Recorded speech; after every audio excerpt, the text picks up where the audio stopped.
Welcome one and all to another edition of the Defo Show with Lubie here on the 5 Reasons Sports Network, brought to you by Water Cleanup of Florida. Been talking about it a lot lately. If there was ever a company that kept their word, it's Water Cleanup of Florida. All the things I've been talking about, the fact that you can reach out to them 24/7, the fact that they have over 60 years of combined experience between Michael, Robert, and their team, the fact that they have licensed contractors so you can trust that they will come out, be able to assess the situation, get the job done, and get it done to a high quality. They've all proven to me and my wife in the last week. We made an appointment. They came out. Mike personally actually came out and checked the situation. Then they made an actual appointment that same week to go and deal with it. And within a week, it was dealt with. And it was dealt with the utmost of quality, respect, efficiency, something that if you own a home or an adult, you realize most companies do not follow through with, to be brutally honest. I've dealt with a lot of companies.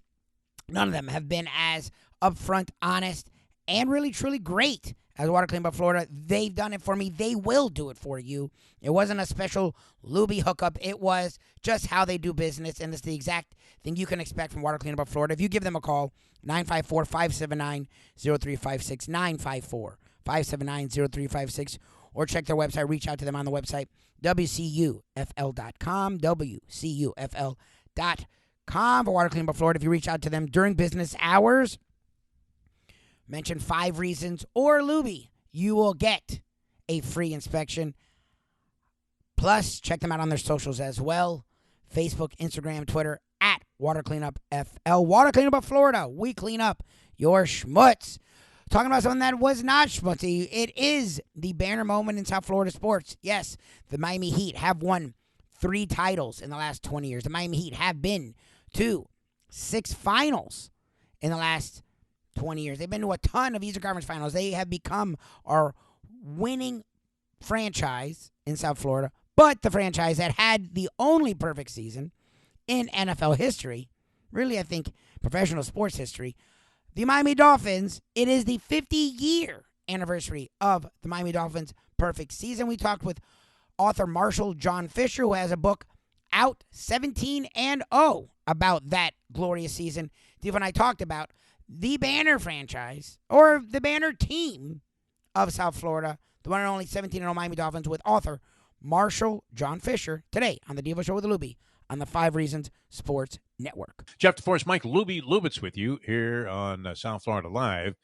And it is the 50-year anniversary of our one moment of glory. Well, I guess we had 2 moments of glory with the Miami Dolphins. Of course, they came back the following year and won the Super Bowl with what many of the players that were on both of those teams, including the late, great Bob Kuechenberg, said what was an even better team in 1973 than the undefeated team. I think they had a couple of losses that year. And ended up like 15-2. But joining us right now is a gentleman, Marshall John Fisher, who has a book out about the 50-year anniversary and obviously about the team, the 72 team, called 17-0. Marshall, welcome to the program. Good to have you here on the show. Thanks for joining us. Hey, guys. Thanks. Good to be here. Good morning. Well, it's good to have you with us, and it is the 50-year anniversary of the 72 team. Unfortunately for us, it's also going to be the 49th anniversary of not winning a Super Bowl, I believe.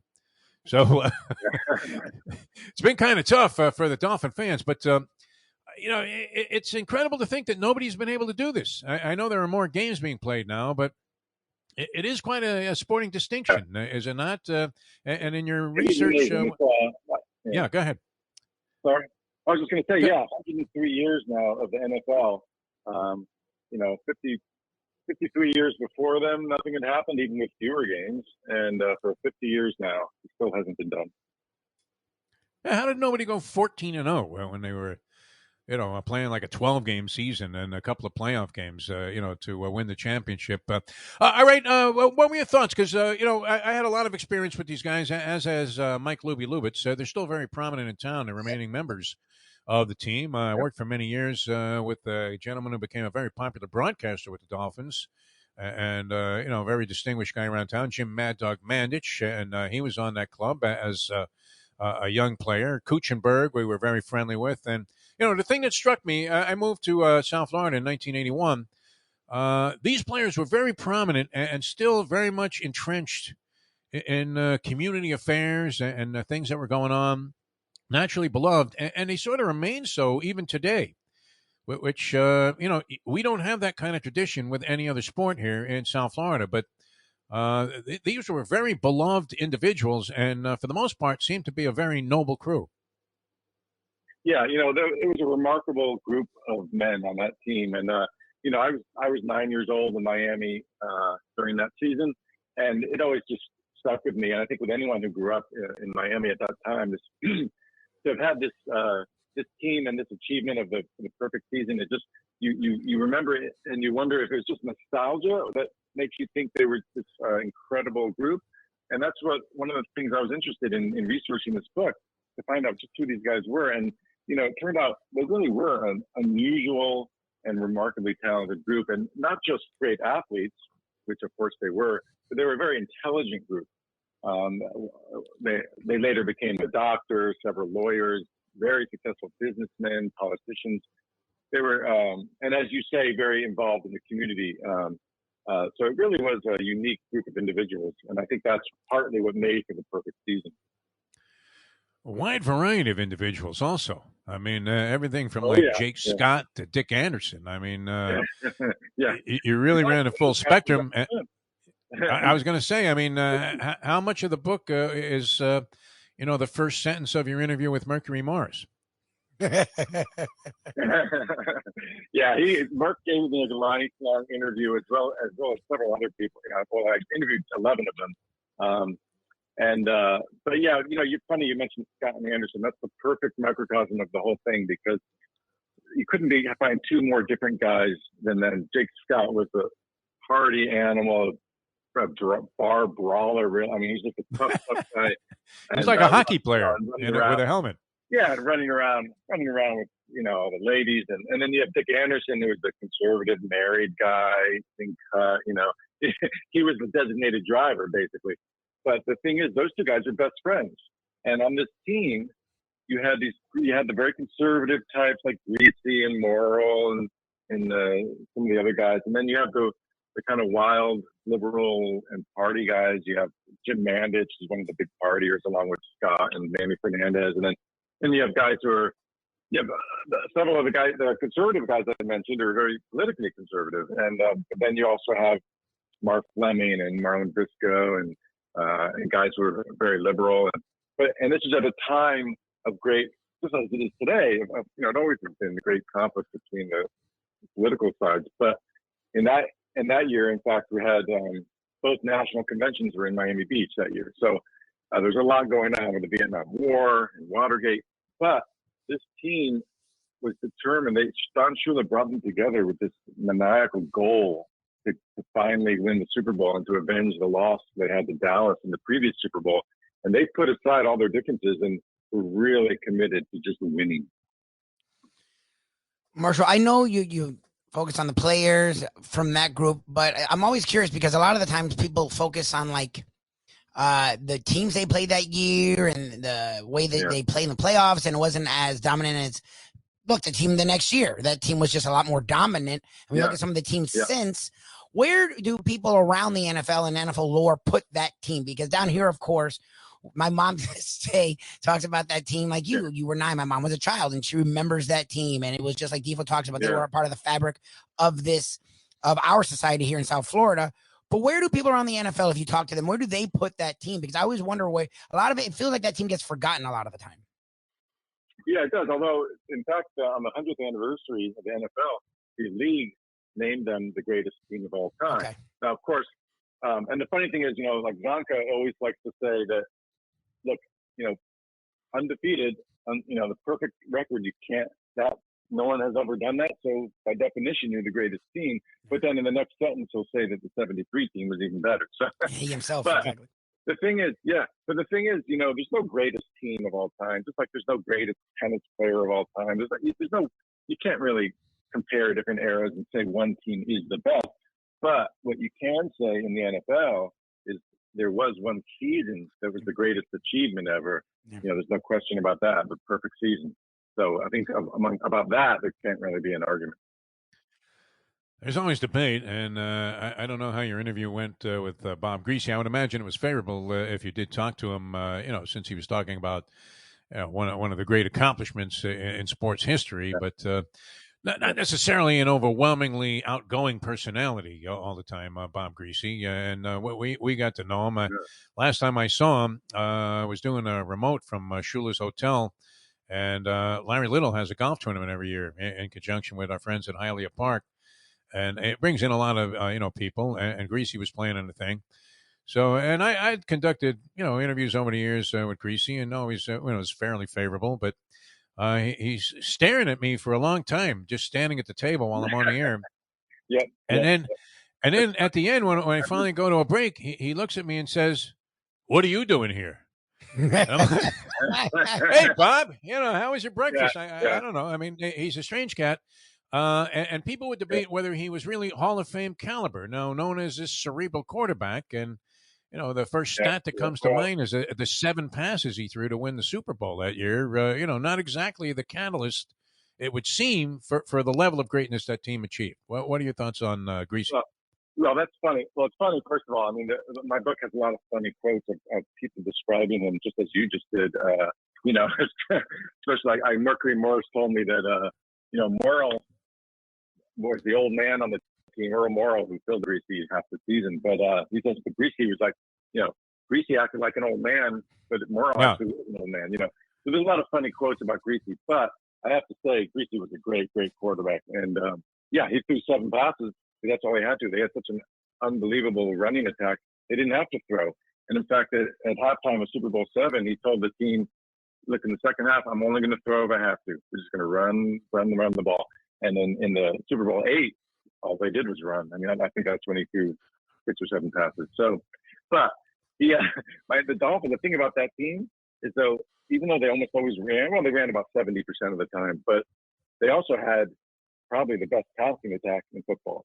They had Paul Warfield, greatest wide receiver of all time, maybe. I mean, only wide receiver in the Hall of Fame with a 20-yard average. And they also had great, they had Howard Twilley and Marlon Briscoe, really good receivers.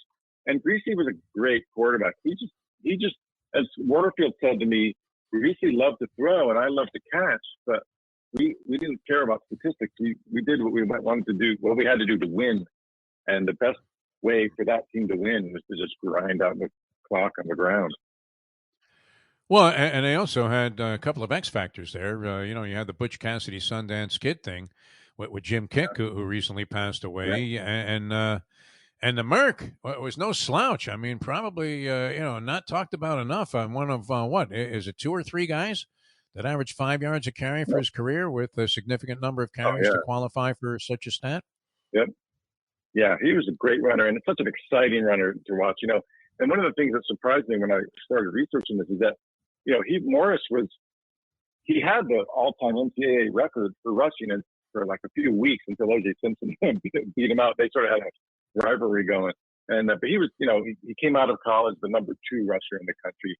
And his first 3 years in Miami, he could not get a lot of carries. It was just kick and zonk and kick. And finally, after the loss to Dallas in the Super Bowl, he convinced Shula he's got to give him a shot, and Shula finally gave him his playing time in 72, which, of course, cut into Kick's playing time, and there's a lot of controversy there. But Mercury Morris took advantage of that and gained 1,000 yards. They were the first team to have 2,000-yard back. But he was just, every time he touched the ball, it was sheer excitement for everyone watching. All right, Shula, in conversations I had with him, the last thing you wanted to bring up was Joe Namath and that Super Bowl in 1969 when the Baltimore Colts were favored by like 17 and a hook, and they ended up losing the ball game. And even though the score was somewhat close and there were chances that the Colts could have come back in that game, that they made enough mistakes to lose ultimately on the scoreboard. But I thought the Jets really dominated that ball game, and that was a particular embarrassment for Shula. First guy to lose to the AFL, which was considered this renegade league, and he would bristle a little bit, even though he was still, I guess he had gotten over it to the point where he was complimentary of Namath and all. But I don't know. Did that trouble him to his grave, Don Shula? I mean, what do you think? Because Well, anytime you brought it up, it was like, you got the look from him with the John. You yeah, felt like he was saying to you without actually uttering the words. Can we talk about something else, please? yeah. Well, I think winning 2 Super Bowls and having the perfect season did a lot to ameliorate that. But certainly, look, he was the coach of the Colts for I don't know 8 years or so, and he finally, after several close calls, he finally won the NFL championship. But then it was the third year where the NFL champion had to play the AFL champion for the Super Bowl, because before 1970 they were still separate leagues. Right. So he won the NFL championship, but then he had to go play these Jets, and Shula didn't take it lightly, but his team did, and he could not get them to take it seriously. They thought they were going to just kill him, and of course the opposite happened. And so then, it's such an embarrassment. The owner of the Colts, Carol Rosenblum, was mortified, and he blamed Shula publicly and mocked him after he left Baltimore and when he was with the Dolphins. It was a huge, huge embarrassment for Shula. And then they lost another Super Bowl with Miami, and really people were saying he couldn't win the big one. So that just added to this obsession he had in 1972 to finally go all the way. I'll tell you the other thing he wasn't really fond of hearing was when it was common to say that the game had passed Chuck Noll by. And then he had a one like 6-10 season with the Dolphins when he had Marino. And of course, the wise guys from the local press, there's always one that goes, hey, Don, is the game passed you by? And he wasn't a big fan of that concept whatsoever. All right. I mean, what really did make this team so special? I mean, obviously, you mentioned the talent. I keep thinking, and I got to know Paul Warfield a little bit through multiple interviews because, as Lubie pointed out, and this was something that always impressed me. The 72 team players were still very much entrenched in the fabric of the local South Florida society, even to this day. I mean, the remaining guys are still very popular, and it seems like you run into them where, I mean, sports professionals, you don't really see these guys out there in the community anymore representing, the Miami Dolphins or whatever team they happen to be playing for. But as as you looked at the club in general, what was it? I mean, Paul Warfield was a decoy in many instances as a pass receiver. But I mean, was it a team that should have been as dominant as it was, or did they, just overachieve and do something special because they had, as you said, this kind of bizarre chemistry? Well, I wouldn't say they overachieved. The funny thing about this team is so many of them, when interviewed, would say, "Oh, I wasn't really that great an athlete. I just made the most of what I had," and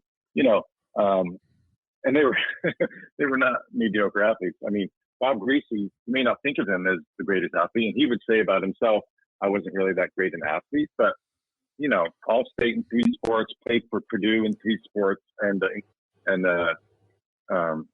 I forget the name of it. Oh, Cassie Russell, the great basketball player for the Knicks. When he was later asked who was the best defensive player he ever played in college or the pros in basketball, he said Bob Greasy. Now, that's a pretty good athlete. Wow. So a lot of these guys would say that. Howard Twilley would say he wasn't that great an athlete. He was at the time, he was the NCAA all-time leader in receptions. I mean, that's not just hard work. So I think they were a lot better athletes than they gave themselves credit for, but they were also intelligent and extraordinarily focused, and they had a coach who really brought it all together. All right, sounds very interesting. Where can people get the book? People always say the usual sources, but how do people acquire 17 and 0 by Marshall John Fisher? Yeah, it's Amazon, hopefully your local bookstore, and you can ask for it anywhere. Okay, so just look it up, log on to the computer. It seems simple enough. You'll have the thing delivered the very next day. Well, congratulations on this piece of work, and it was very enjoyable, Marshall, having you on the program. It sounds like it's going to be a great read for anybody that either was or a fan of that 72 team or maybe was completely unfamiliar, to get some great insight into a real bunch of characters that comprised what many people feel should be considered the greatest football team of all time. Thanks so much for joining us here on the Defo Show on South Florida Live. It was a pleasure having you on. Thank you, guys. I enjoyed talking with you. Thanks, Marshall. All right. Very good, man. Very well-informed individual there, this Marshall John Fisher. That was great. Thank you once again for tuning into the Defo Show with Lubie here on the 5 Reasons Sports Network. That team was something. They were not only iconic, they are still the only NFL franchise to go undefeated wire to wire with winning a Super Bowl. They set a tone for South Florida that the Miami Heat picked up. We now look for Mike McDaniel, Tua, Tyreek Hill, Javon Holland, Xavier Howard, that great Christian Wilkins. The list goes on and on, actually. Actually, for once in a long time, the list goes on and on with talent. The Miami Dolphins hopefully can bring back some sizzle this season. Getting excited for that. Miami Hurricanes really killing it in recruiting. Hopefully, we see some success with them down here in South Florida on the field. A lot of fun with the Miami Heat. Murmurs again. Look, talking Summer League, you have Ellisberg, who is, I don't know if he's the GM. Ellisberg does everything. He's the money guy, but he's also personnel. The dude is just a savant when it comes to basketball, and he's really a treasure for the Miami Heat. He like Spoelstra started low and is now VP. He's some amazing title, and he earns it. He's a spectacular executive for the Miami Heat. Ellisberg was talking with Sean Marks and the Nets, and it supposedly went over into dinner. Nothing officially, obviously, but it is. The reports are out. The Heat aren't fighting it. They are going to exhaust every option to get Kevin Durant. I didn't think it was a possibility, but I've learned, as I'm sure most of you have learned, when it comes to the Miami Heat and Pat Riley and that team, that group, they do everything they can to not only win, to win big and to win titles. That's what this offseason will be for the Miami Heat, so we'll talk a lot more about that. The Miami Marlins easing into the All-Star break, another tough loss, hovering around 500. We'll talk about all that and more. Tomorrow, if you want to check us out live in the mornings, 7 to 9, South Florida Live, YouTube, Google, South Florida Live, YouTube, Google, Facebook, The Defo Show with Lubie. Check us out each and every day. Also, we have content network, national content, on the Believe Network, BLEAV.com. Search After Hours for that. And each and every day, right here, The Defo Show with Lubie on the 5 Reasons Sports. Defo Show with Lubie on the 5 Reasons. Play the ponies in style at Champions, the outstanding simulcasting room at beautiful Hialeah Park. Yes, the grand old lady of thoroughbred racing has never been more vibrant, and you can wager on the races from the top tracks around the country while enjoying a cocktail at the Brass Rail Bar or any of the fine food served throughout the facility. If poker is your game, you're covered in style, and you can play all your favorite Vegas-style games, including blackjack, craps, and roulette, in Hialeah Park's sizzling hot casino. Get a player's card when you walk through the door for all kinds of generous amenities, including our favorite, free play, when you come out to the ultimate casino and entertainment destination, Hialeah Park. These days, we're all looking for comfort anywhere we can find it. Thank goodness for Landlubbers Raw Bar and Grill in Plantation, because they are making sure you are as comfortable as possible. First of all, they're not only open for delivery and pickup. All you have to do is go to landlubbersbarandgrill.com for both pickup and free delivery. You're going to have the best wings in the world. You're going to have a great burger. You're going to have their amazing soups. Again, Landlubbers, Raw Bar and Grill. It's nice and easy. Just go to landlubbersbarandgrill.com for both your pickup and free delivery. Thank goodness for Landlubbers for making you always feel right at home.